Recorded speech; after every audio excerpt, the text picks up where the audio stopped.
양목사와 함께하는 365일 묵상, 주님은 나의 최고봉 9월 8일입니다.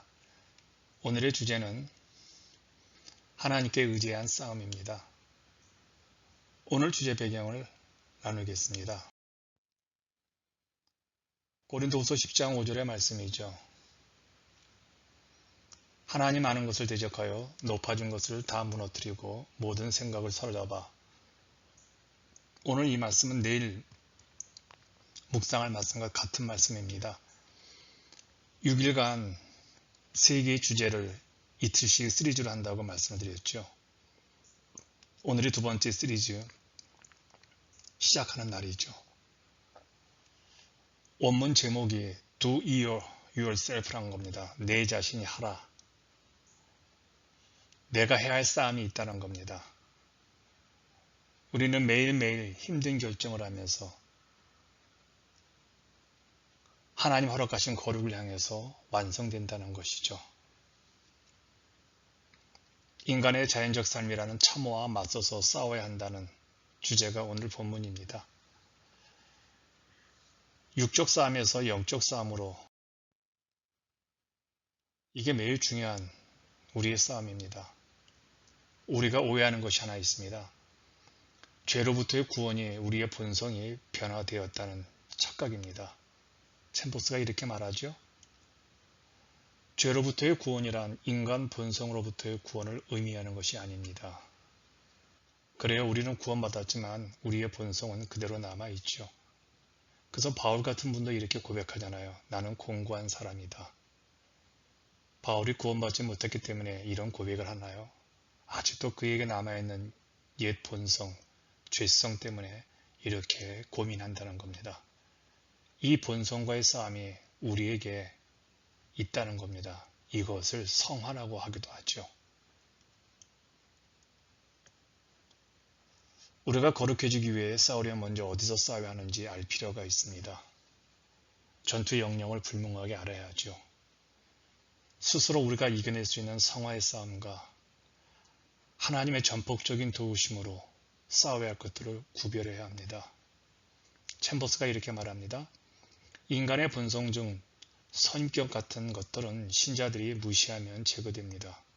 그러나 어떤 것은 오직 하나님의 영에 의해 부여된 신적 능력에 의해서만 강제적으로 제거될 수 있습니다. 또 어떤 것은 우리가 싸우기보다는 가만히 서서 하나님의 구원을 보아야 하는 것도 있습니다. 이스라엘 백성이 홍해에서 모세의 말, 너희는 가만히 서서 여호와께서 행하시는 구원을 보라고 외쳤을 때 순종해서 승리했던 것처럼 영적인 영역의 싸움은 하나님의 능력으로만 이길 수 있다는 겁니다. 그렇다면 우리가 싸워야 할 것들은 무엇일까요? 분명한 것은 우리는 죄와 싸워야 하는 것은 아니라는 겁니다. 왜 그러냐면 우리는 죄와 싸울 능력이 없지요. 죄는 예수 그리스도의 십자가 구속으로 이미 다루어 주셨기 때문에 그것은 우리 능력 밖입니다. 챔버스의 말입니다.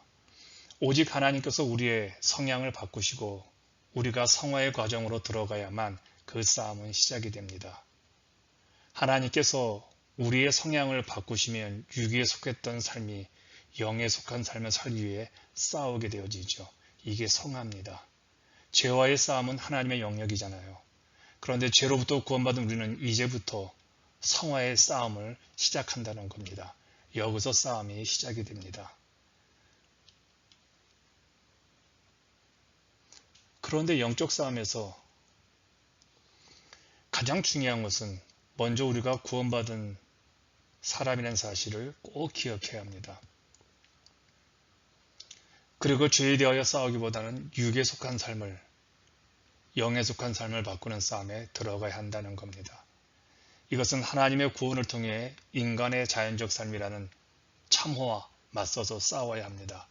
챔버스는 이 싸움의 영역에 대해 분명하게 말하고 있는 것이죠. 이 싸움이 바로 성화의 싸움이라는 겁니다. 우리가 반드시 이 성화의 싸움에서 해야 될 일이죠. 믿음의 선택, 이 성화의 싸움에서 아주 중요한 내용입니다. 우리에게 주어진 이 싸움을 어떻게 해야 할까요? 챔버스가 이렇게 말을 합니다. 이 일은 결코 쉬운 일이 아니며 하나님께서도 그 싸움이 쉽도록 의도하지 않으셨습니다. 이 싸움은 오직 계속적인 믿음의 선택을 통해 승리할 수 있는 싸움입니다. 쉬운 싸움이 아니기에 우리의 본성이 아닌 믿음의 선택을 해야 이길 수가 있지요. 선택은 우리의 방향을 정하는 것이죠. 성화의 거룩함으로 나아가는 이 싸움에서 우리의 목은 선택함으로 우리 인생의 방향을 의지적으로 바꾸는 겁니다. 우리의 싸움은 육에 속한 삶을 영에 속한 삶으로 바꾸는 것이죠.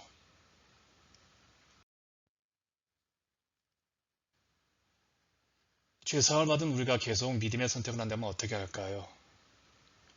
믿음의 선택은 우리가 가지고 있는 자연적인 생각과 논리에 반대됩니다.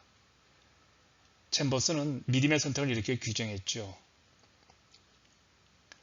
하나님의 지식을 대항해 날뛰는 주변의 모든 것들에게 적개심을 갖게 할 것입니다.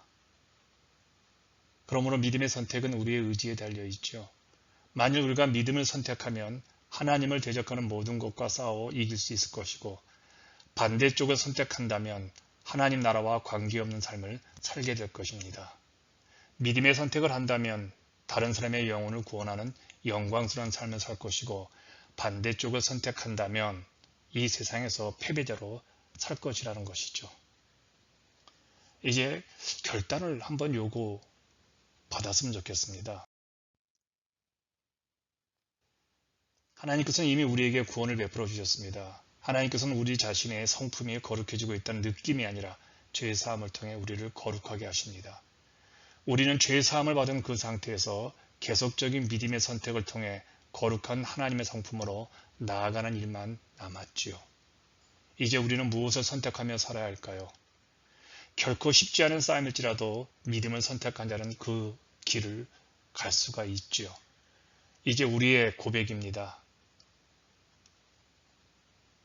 당신의 삶에서 믿음을 선택하는 것은 구체적으로 어떤 행동을 의미합니까?